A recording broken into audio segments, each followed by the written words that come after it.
Hello students. तो last lecture में हमने किया था शेयर कैपिटल के टाइप तक हम कर चुके थे।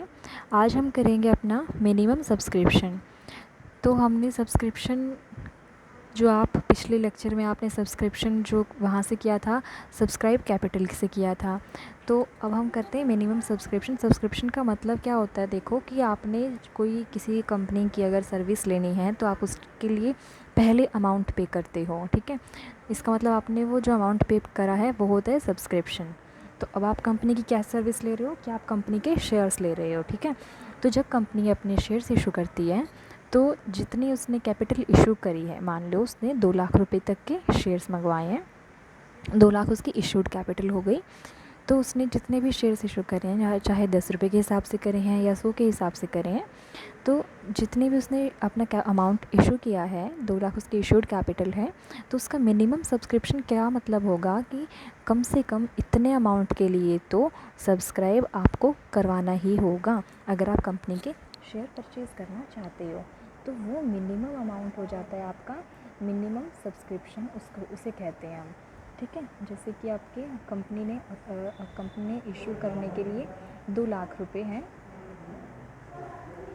2 लाख रुपए इशूड कैपिटल हो गई उसकी। तो अभी इस 2 लाख रुपए में से कम वो बोलता है कि कम से कम एक्स अमाउंट तो आपको सब्सक्राइब करवाना ही पड़ेगा शेयर लेने के लिए। तो वो जो अमाउंट है हमारा मिनिमम अमाउंट जिसे हम कहते हैं, उसको कहते हैं हम मिनिमम सब्सक्रिप्शन। तो जो मिनिमम सब्सक्रिप्शन होता है वो क्या अमाउंट उसका कंपनीज एक्ट में रखा गया है, 90% ऑफ द इशूड अमाउंट, इतना हमारा सब्सक्रिप्शन होना चाहिए। अब फॉर एग्ज़ाम्पल आपने 2 लाख रुपए की इशूड कैपिटल हो गई, तो 2 लाख में से 90% कम से कम आपके पास 90% अमाउंट की आपके पास एप्लीकेशन आनी चाहिए। 90% कितना हो गया, 2 9 18, 3 हो गए 4 0, ठीक है। मतलब कि 1,80,000 तक आपके पास एप्लीकेशन ज़रूर आनी चाहिए। अगर आपके पास 1,80,000 से कम आती है, ठीक है, तो ये आपका 90% तो मिनिमम सब्सक्रिप्शन हो गया। तो अगर आपकी 1,80 अमाउंट से कम सब्सक्रिप्शन आता है तो उसे हम क्या कहेंगे, अंडर सब्सक्रिप्शन, ठीक है। लेकिन अगर जब आपका 1,80,000 से कम आता है, ठीक है, तो उसे हम कहेंगे अंडर सब्सक्रिप्शन। और जब आपके पास जो अमाउंट है वो 1,80 से ज़्यादा आ जाए उसे हम कहेंगे ओवर सब्सक्रिप्शन। हमने लास्ट चैप्टर में पढ़ा था 3 तरह की कैपिटल, इशूड कैपिटल में से, ठीक है। अगर 1,80 से ज़्यादा आया तो ओवर सब्सक्रिप्शन, 1,80 से कम आया तो अंडर सब्सक्रिप्शन, और 1,80 ही आता है तो आपका नॉर्मल है, ठीक है। तो ये हो गया हमारा मिनिमम सब्सक्रिप्शन।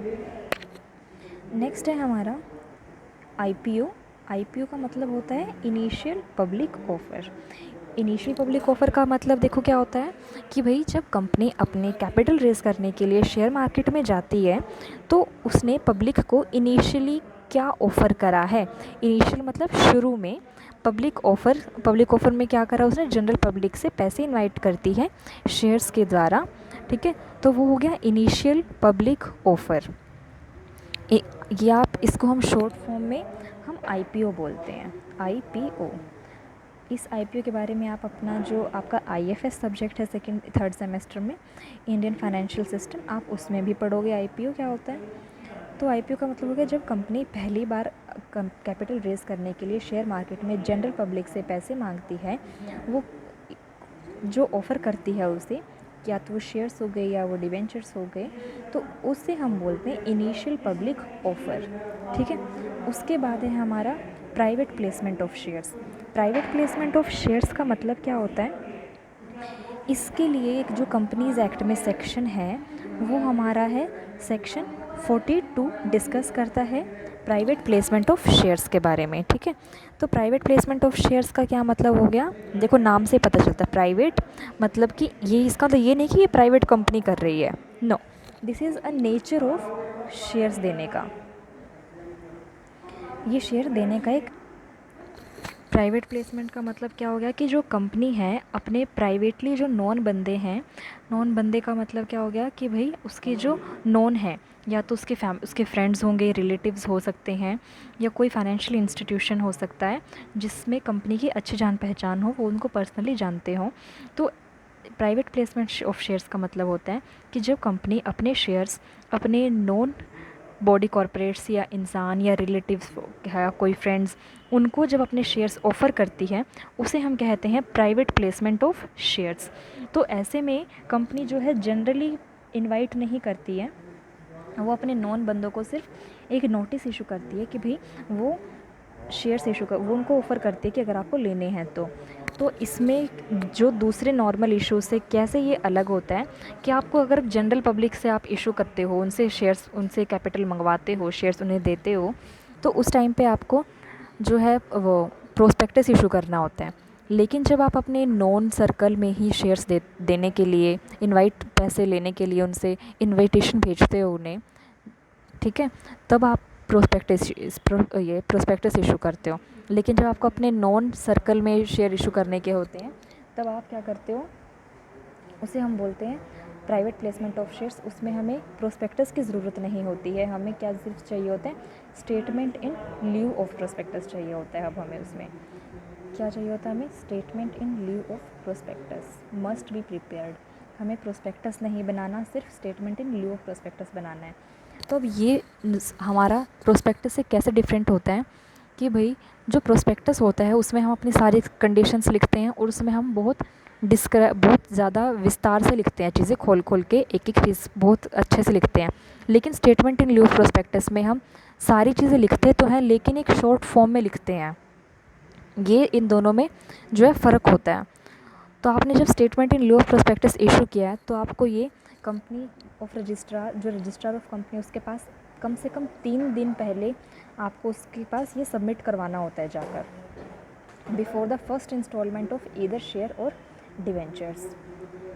और जो आपके प्राइवेट प्लेसमेंट अगर आपने जिनको करी है, उनके लिए अगर उन्होंने आपसे शेयर ऐसे लिए हैं प्राइवेट प्लेसमेंट के ज़रिए, तो उन लोगों के लिए जो है लॉक इन पीरियड होता है 3 साल का, lock in period of 3 years from the date of allotment.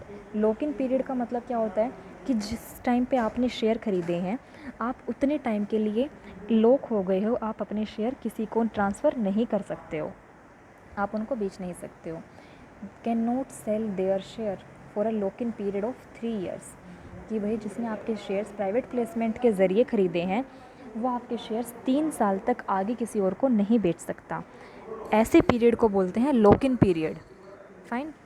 उसके बाद है हमारा प्रेफरेंशियल अलॉटमेंट। प्रेफरेंशियल अलॉटमेंट का क्या मतलब होता है कि प्रेफरेंशियल अलॉटमेंट में हम इसमें प्री डिटर्मिन्ड प्राइस पे प्री डिटर्मिन्ड पीपल को शेयर्स देते हैं अपने, कि हमें पता है कि कितने प्राइस पे हमने और किस इंसान को देने हैं। वो होता है हमारा प्रेफरेंशियल, कि हमने दूसरे बंदों के कंपैरिजन में एक पर्टिकुलर ग्रुप ऑफ पीपल को हमने प्रेफरेंस दी है। वो प्रेफरेंस आपने उन लोगों को दी है, इसका मतलब आपने उनको प्रेफरेंस दी है और आप उनको अलॉटमेंट कर रहे हो शेयर्स की, इसीलिए उसको बोला जाएगा प्रेफरेंशियल अलॉटमेंट ऑफ शेयर्स। ये किसको करी जाती है कि भाई अगर किसी इंसान को आपकी कंपनी में ज़्यादा स्टेक चाहिए होता है, तब हम करते हैं प्रेफरेंशियल अलॉटमेंट। अब उसके बाद है हमारा sweat equity shares. Sweat equity shares एक टाइप होती है शेयर्स की, इसके बारे में डिस्कस करते हैं कंपनीज एक्ट का सेक्शन 54। स्वेट इक्विटी शेयर्स का मतलब क्या होता है, ऐसे शेयर्स जो कि आप अपने एग्जिस्टिंग एम्प्लॉयज़ को इशू करते हो, उन शेयर्स को बोलते हैं sweat equity shares. Sweat equity shares, इन शेयर्स की खास बात है कि ये कंपनी के एम्प्लॉयज़ को ही इशू किए जाएंगे। अब कंपनी के जो एम्प्लॉयज़ हैं, क्या सभी एम्प्लॉयज़ को हम स्वेट इक्विटी शेयर्स दे सकते हैं? नहीं, उन्हीं एम्प्लॉयज़ को देंगे जिनको कम से कम वर्किंग 1 साल हो गई है हमारी कंपनी में। ये हमारी कंडीशन होती है, ठीक है। अब उसके बाद हम करेंगे, और इसके लिए जो क्या होता है कि किस रेट पर ये इशू होंगे। ये शेयर्स जो इक्विटी शेयर्स होते हैं issued by company to employees और डायरेक्टर्स, क्योंकि डायरेक्टर भी कंपनी का एक एम्प्लॉय ही होता है, ठीक है, एट अ डिस्काउंट और for the consideration other than cash. Other than cash का क्या मतलब होता है कि उन बोनस दे दिया उन्हें, ठीक है, उनसे कैश नहीं मंगवा रहे हैं, उनसे कुछ और चीज़ मंगवा ली। तो एक तो हम इनको स्वेट इक्विटी शेयर्स की क्या क्या मतलब हो गया, ऐसे शेयर्स जो कि एग्जिस्टिंग शेयर होल्डर्स को दिए जाते हैं, और ये शेयर्स हमेशा या तो डिस्काउंट पर इशू होंगे और या फिर कंसिडरेशन पे अदर देन कैश। अब हम क्या करते हैं, नॉर्मल जब हम पब्लिक को ऑफ़र करते हैं तो हम कैश मंगवाते हैं उनसे, एप्लीकेशन अमाउंट मंगवाते हैं, अलॉटमेंट का अमाउंट मंगवाते हैं, तो वो हम क्या कैसे मंगवा रहे हैं, शेयर इन कैश। अब हम अपने एम्प्लॉयज़ को कैश नहीं मंगवा रहे हैं, उनसे कुछ और मंगवा लेते हैं। फिर है ये, एक तो ये हो गई इनकी फीचर्स। और आपको जब आप स्वेट इक्विटी शेयर्स इशू करते हो तो इसका मतलब आपको वही शेयर आप स्वेट इक्विटी के रूप में इशू कर सकते हो जो कि आप एक बार जनरल पब्लिक में इशू कर चुके हो। मान लीजिए आपने, आपकी शेयर की कैटेगरी, आप पहले हमेशा से आप शेयर मंगवाते हो 10 रुपये के हिसाब से, ठीक है, तो आपकी ये 10 रुपये वाली कैटेगरी जो है ऑलरेडी इशूड है जनरल पब्लिक में, आपने एक बार इससे IPO कर चुके हो आप। अब आपको दोबारा से शेयर, आपको अमाउंट चाहिए लेकिन आपको मार्केट में नहीं जाना है, आप चाहते हो कि हमारे नियर डियर वन से ही हो जाए, कंपनी के एग्जिस्टिंग एम्प्लॉय, आप ये भी देखते हो कि एम्प्लॉयज़ हैं जो आपके वो ज़्यादा लॉयल हैं, आप उनको कंपनी में मेंबरशिप आप उन्हें दे सकते हो। और आपको अपनी नई क्लास नहीं बनानी है शेयर की, वही 10 रुपये वाली आपकी कंटिन्यू रखनी है, तो आप ऐसे केसेस में आप स्वेट इक्विटी शेयर्स इशू कर सकते हो। स्वेट इक्विटी शेयर इशू करने से पहले आपको ये चीज़ ध्यान में रखनी है कि आप वही कैटेगरी को स्वेट इक्विटी शेयर्स इशू कर सकते हो जो आप एक बार जनरल पब्लिक में इशू कर चुके हो। कोई नई कैटेगरी आप स्वेट इक्विटी में इशू नहीं कर सकते हो, ठीक है। अब स्वेट इक्विटी इशू करने के लिए हमें क्या क्या चीज़ चाहिए होती हैं। फर्स्ट जो है, it should be A class of shares already issued, मैंने आपको ये चीज़ समझा दी है। फिर नेक्स्ट है, जब आपको स्वेट इक्विटी इशू करना होता है तो आपको AGM जो होती है, annual general meeting of share holders, उसमें आपको शेयर होल्डर से पूछना होता है, उन्हें बताना होता है कि हमें स्वेट इक्विटी शेयर्स इशू करने हैं, क्योंकि एट द एंड जो ओनर है कंपनी के वो कौन होता है, शेयर होल्डर होता है। जो मैनेजर्स होते हैं, डायरेक्टर्स होते हैं, वो शेयर होल्डर के बिहाफ पर कंपनी को चलाते हैं, लेकिन वो कंपनी के मालिक नहीं होते हैं, मालिक सिर्फ शेयर होल्डर होते हैं। तो कंपनी की जो मीटिंग होती है एनुअली, तो उसमें रिजोल्यूशन पास करा जाता है। किस तरह का रिजोल्यूशन, स्पेशल रिजोल्यूशन। अगर आपकी बुक में ऑर्डिनरी रेजोल्यूशन लिखा है तो उसको काट कर स्पेशल कर लेना। स्पेशल रेजोल्यूशन से पास किया जाता है अपना ये स्वेट इक्विटी मंगवाने के लिए। अब ऑर्डिनरी और स्पेशल, इन दोनों रेजोल्यूशंस में क्या फ़र्क होता है। ऑर्डिनरी रेजोल्यूशन का मतलब होता है कि भाई ऐसा रेजोल्यूशन जो एक सिंपल मेजॉरिटी मांगता है, ठीक है, कि भाई मान लो 10 लोग प्रेजेंट हैं, 10 में से 6 लोग एक जने की तरफ हो गए और 4 एक तरफ हैं। इसका मतलब ये कैसा रेजोल्यूशन हो गया, ऑर्डिनरी रेजोल्यूशन हो गया, जिसमें सिंपल मेजॉरिटी दिखती है 51% की। जो स्पेशल रेजोल्यूशन होता है उसका नाम स्पेशल इसीलिए है क्योंकि आपको उसमें मेजॉरिटी जो चाहिए होती है वो 3/4 चाहिए होती है। 3/4 का मतलब क्या हो गया, 75% आपको मेजॉरिटी चाहिए होती है, किस में, स्पेशल रेजोल्यूशन में। और ऑर्डिनरी में क्या चाहिए होती है आपको, सिंपल मेजॉरिटी, कैसी होती है वो, जो कि 51 होती है। तो स्पेशल रेजोल्यूशन आपको चाहिए होता है जब आपको स्वेट इक्विटी शेयर इशू करने। अब स्पेशल का मतलब कितना हो गया, 75%।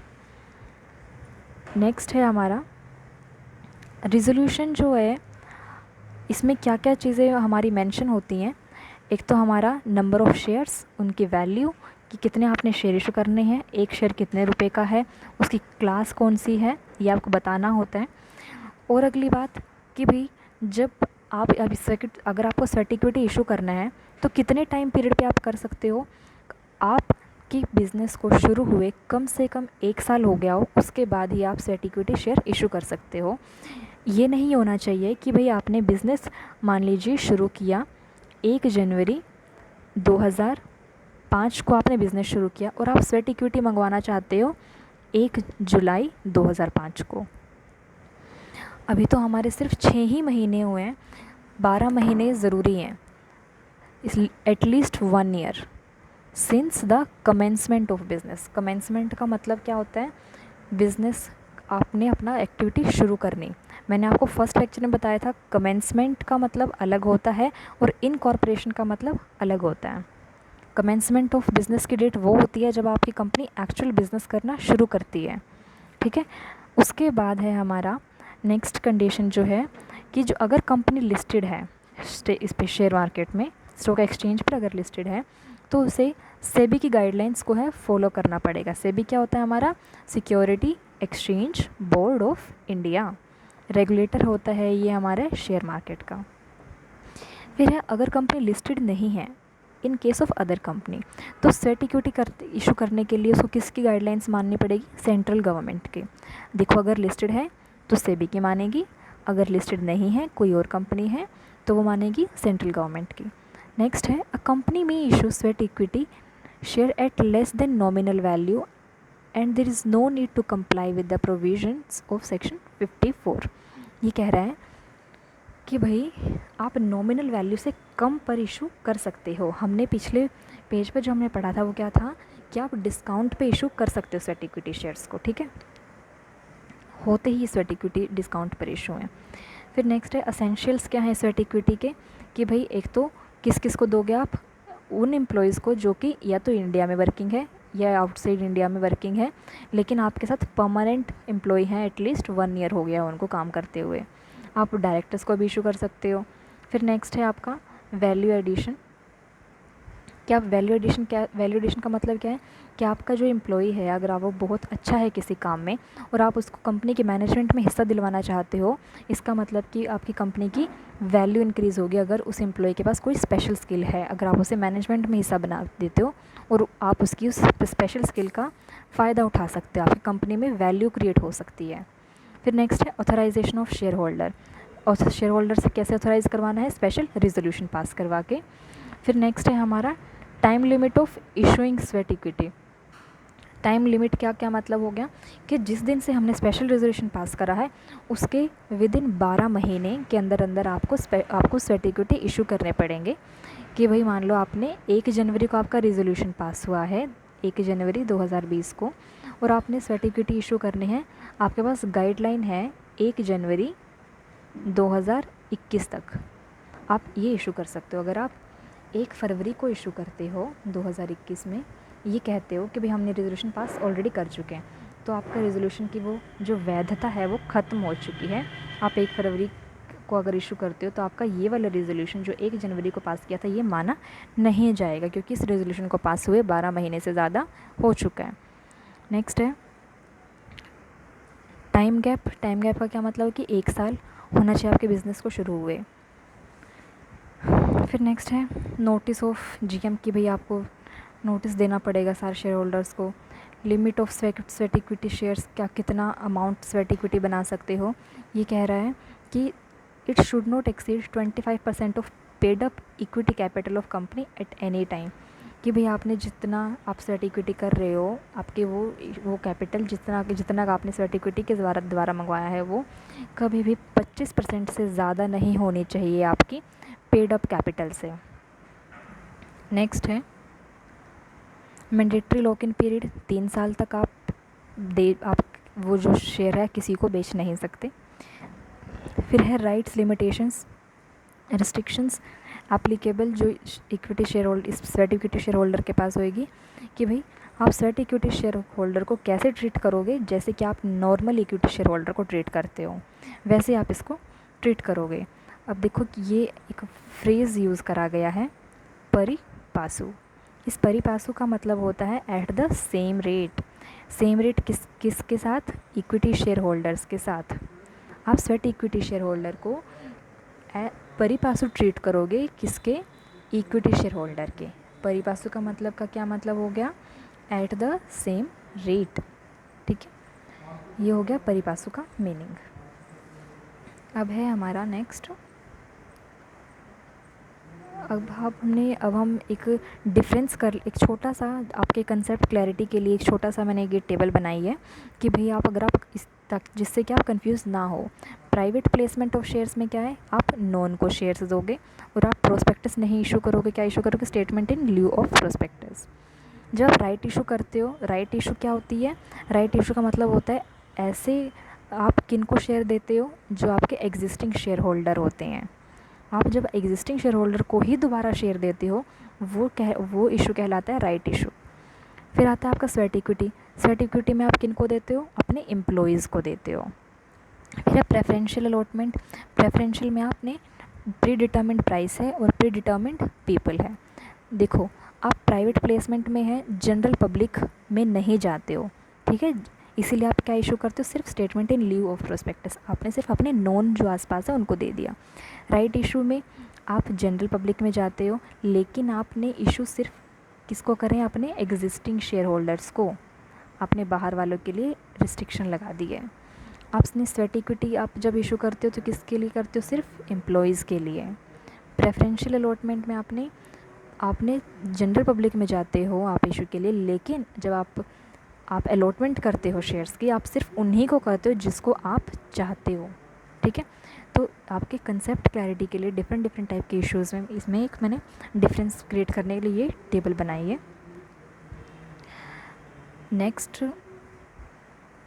नेक्स्ट है हमारा, हम करेंगे बुक बिल्डिंग की प्रोसेस।